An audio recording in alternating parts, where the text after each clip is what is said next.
Hello everyone, my name is Lowko and welcome back to some more StarCraft 2. Today I'm playing a live game for you, so that means that I am playing at the exact same time as I am also giving commentary to the game. So this is going to be a Zerg versus Terran played on Frost Alley, and obviously we'll have to try our very best here and not die randomly to my opponent moving out across the map. And speaking of which, I have actually been losing quite a couple of games to Terran lately, because for some reason there seems to be this interesting double Medivac drop shenanigans going on right now early on in the game. And I don't mean, you know, like the mid-game drop shenanigans. I feel like I'm pretty good against that sort of stuff. I don't really have too many issues against that. But just the early game aggression, where they open up, instead of, for example, with Reapers into Hellions, into Banshee, into Liberator, or any of that sort of shenanigans, they basically just open up with a lot of Marines and move across the map. And as silly as that may sound, because it's one of the easiest builds to counter, it has been catching me off guard. I have a tendency to leave my army on the other side of the map, obviously try and attempt run-bys and whatnot, and then all of a sudden, two Medivacs drop in my natural, and I have nothing to really, you know, defend for it there. So, there's been a couple of strategies that I am not you know, 100% certain against at this point in the game, but it is still my strongest matchup. I currently am somewhere, I think about top 8 master, somewhere around there, and we are going up against pretty much only top 8 masters as well as some grandmasters, and sometimes a little bit lower. But either way, we're facing against high-level Terran players here as well. Obviously, that does mean that if I make a slight mistake and I lose 5 workers to a bunch of Marines dropping in my mineral line, that is basically gonna be game over.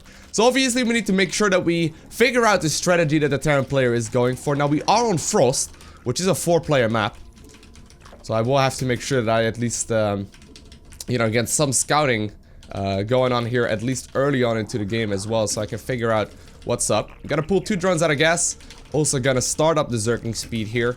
And now we're just waiting for the Reaper. Although, yeah, no, it's gonna come. We found our opponent, by the way, which is good. Means I can take my 3rd over there. Reaper will probably be here soon. Don't really want to leave the creep either. No particular reason to leave the creep. I'm gonna go for 4 queens immediately. This map is very, very big. So I do need to make sure that I get some reasonable creep spread going as well. Just because, well, hey, that helps with the mid-game shenanigans. Gonna move the queens to the natural. And we'll leave the links in the main because of this reason. And very soon I do want to add on my 3rd base as well. So this is sometimes why I see people ask like, hey Lowko, didn't you get a supply block at 36 supply? Well, I guess technically I did, but normally you actually calculate in those type of supply blocks so you can go for the 3rd base and whatnot a little bit faster. Although in this particular case you may be able to block my expansion, which would not be great. Looks like we're fine now. You threw the grenade in desperation. But so far, we are in a very solid place. So, I'm thinking about going in for the Overlord Scout right now. 3 minutes 30 seconds seems to be a pretty reasonable timing for that sort of shenanigans. And what I'm gonna do is start making a big round of Zerglings now as well, now that my link speed has finished up successfully. I need to wait a little bit here for the Overlord to pop, which I did make. There we go. Not that big of a deal since we didn't plan on making drones now either way. Little bit of a pointless scout there. Couldn't see too much other than the fact that my opponent had a bunch of Marines out, which honestly does tell me a couple of things. There's a big chance he's gonna go for this Medivac drop shenanigans, which seems to just be the complete standard in the game at this point. And for that very reason, you know what? I'm just gonna go for 1 blind spore. I'm just gonna make 1 blind spore. If he's gonna drop, it's gonna happen over here. So this is what I'm talking about, right? I'm moving across the map here, and there we do indeed see that Medivac shenanigans. I'm moving across the map here. And it seems to work out most of the time, but in some scenarios, it's definitely pretty tricky. Okay, we're gonna start up the lair. I'm gonna start up a spore over there too. And we'll start defending this thing to the best of our abilities.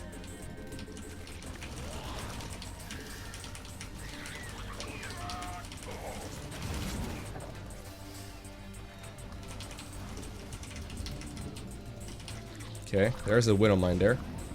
Oh, he's already picked it up.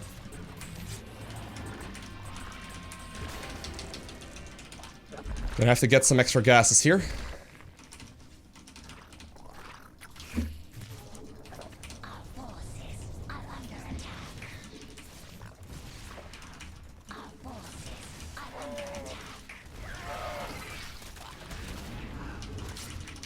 Get him! Oh, so close.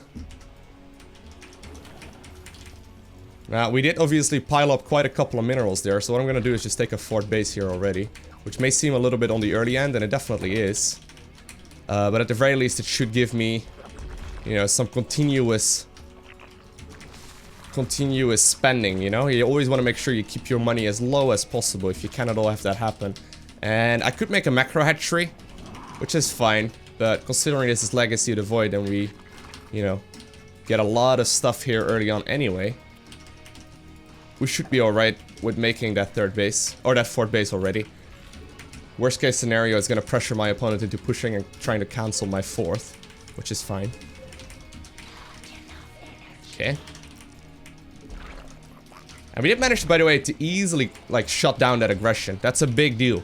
That's a really big deal. That basically allows me to, you know, play a little bit more greedy now. I can go ahead and just make as many drones as I kind of want to. We're going for the 3-base saturation here, which has already been completed. And now we're going to start making non-stop army. Now, there are a couple of Liberators coming in, which could be annoying. I got spores in every base, so that helps out.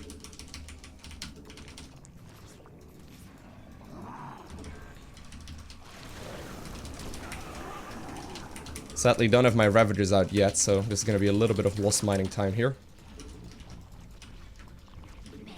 There we go. Obviously going to make sure that I sent those back into the gas as well.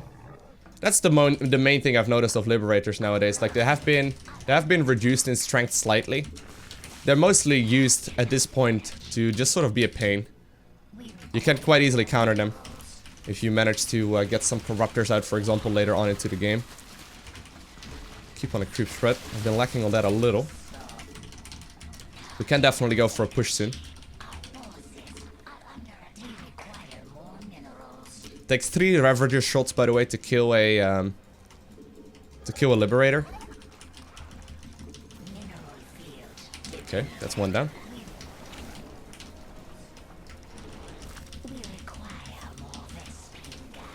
He's trying to do a bunch of damage here. I'm not entirely sure if that's a good idea.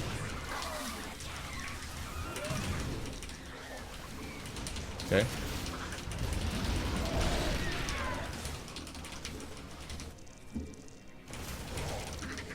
So far, we're rolling over this sort of shenanigans. As you can see, like, we established that huge economy here, and there's no way he's gonna keep that third base up. There's just no way. I'm gonna go ahead and start tacking up towards Hive as soon as possible here as well, but I'm gonna go ahead and push, and this may very well win us the game.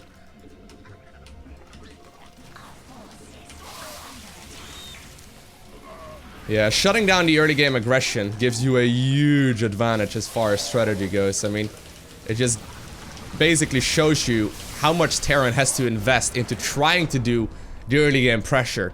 And in the end, it just nets you a very, very, very solid advantage. Alrighty, so here we are in the replay of the match. So let's try and figure out exactly why it was we won. Because I know there's a lot of Zerg players out there that are a little bit scared of Terran. They are a little bit terrified of Terran because there's countless different ways that Terran can be aggressive, right? They can go for the Medivac drop with double Marines. They can go for Widowmine drops. They can go for you know, Medivac drops with siege tanks, Banshee openers, Liberator openers, Hellbat openers, Hellion openers. All kinds of different variations and like combinations of all of these types of units, right? Now, it's important to note that whatever the Terran player is going for, they are committing to a certain type of aggression. They are committing to doing at least a little bit of damage. Reason being is that if they made all those units and they didn't actually focus on economy, so in this particular case, he delayed the third command center quite a little bit just to try and do some pressure to me. It means that he is forced to do some sort of economic damage. Because if he doesn't, he's gonna basically be behind right here from the get-go. So, making the blind spore crawlers, while yes, it is a bit of a commitment, in particular at higher level play, I feel like in particular if you are somewhere, you know, in one of the lower leagues, this might be something you want to incorporate in every single game. Just because it allows you to be a little bit greedier, you need to make sure that you take 0 damage, ideally, to all of the pressure that the Terran is doing, at which point you're gonna be in a really, really good spot, as long as you manage to drone up aggressively enough as well. So, in this particular case, he's doing a little bit of pressure, and already we have managed to hold on here very, very nicely. I don't think I ended up losing any workers. Well, I lost one there, okay, so I guess that you know, wasn't really ideal. And while I did lose a little bit of mining time, like look for example at these workers, they're not mining. That does cost me a little bit. In the end, we didn't lose too much. We lost one worker. Definitely not enough to justify, or for him to justify not having that third command center sooner. So that's one of the main things you need to try and keep in mind. You need to make sure you establish this lead right here. You see the 54 Huffresses versus 43? That is really the advantage we are trying to go for here. Because if you don't have that advantage, it's very, very, very difficult to take out the Terran player. And now that I managed to hold the aggression that he was going for, I'm trying to basically build on that advantage that I'm already getting here. I'm trying to get more ahead after already being ahead, right? So I've got 63 workers at this point in the game. I don't really need any more than this, to be completely honest with you, because it allows me to produce massive amounts of roaches anyway. And while there is some more harassment going on, in the end he killed 4 workers by, you know, basically investing a ton of resources. So this right here is like 300 resources. He went for the Medivac drop, the siege tank drop. All of it combined really did not pay for itself. So he spent about maybe 1,000 resources in total in this game. No, actually, probably about 1,500 if we take the gas into consideration as well. Probably about 1,500 resources to kill roughly 4 workers. And while he didn't lose the army, he still slowed down his own economy in order to try and achieve that, right? So that's the main thing that you need to try and always be aware of. So now that I'm at 3 base saturation, and while I got the upgrades coming in, that is exactly where I am focusing on starting to make a non-stop amount of army. Now, coincidentally, my opponent was feeling the heat here as well, and he decided to go for a bit of a, you know, aggressive push here too. Coincidentally, I was just making a lot of army. I was just trying to, you know, get the main source of my damage out as well, just to line up with the timing attack. And I'm sure he probably anticipated this happening as well, but he was probably hoping that I was gonna drone up the 4th base and, you know, try and take an even bigger lead and maybe tech up to a hive or whatever, because I know there's a lot of Zerg players that currently do that. But at this point, I was just making non-stop army. And because he invested so much into trying to do damage early on, and not really doing any of the damage and just holding that aggression, it's just a matter of walking over it. So look at the supply counts right now, right? It's not that my opponent was lacking macro. It's not that he wasn't trying to add on more army. It's not that he wasn't, like, playing well. It's just simply that he didn't manage to do early game pressure or early game damage with the pressure that he had planned. So I hope you guys enjoyed watching this video. If you haven't already, make sure you hit that like button. If you would like to see more content like this, make sure you hit that subscribe button as well so you get a notification as soon as I upload more. And other than that, I want to thank you all for watching. Have an amazing day. Do not forget to smile. And I'll see you in the next one. Bye!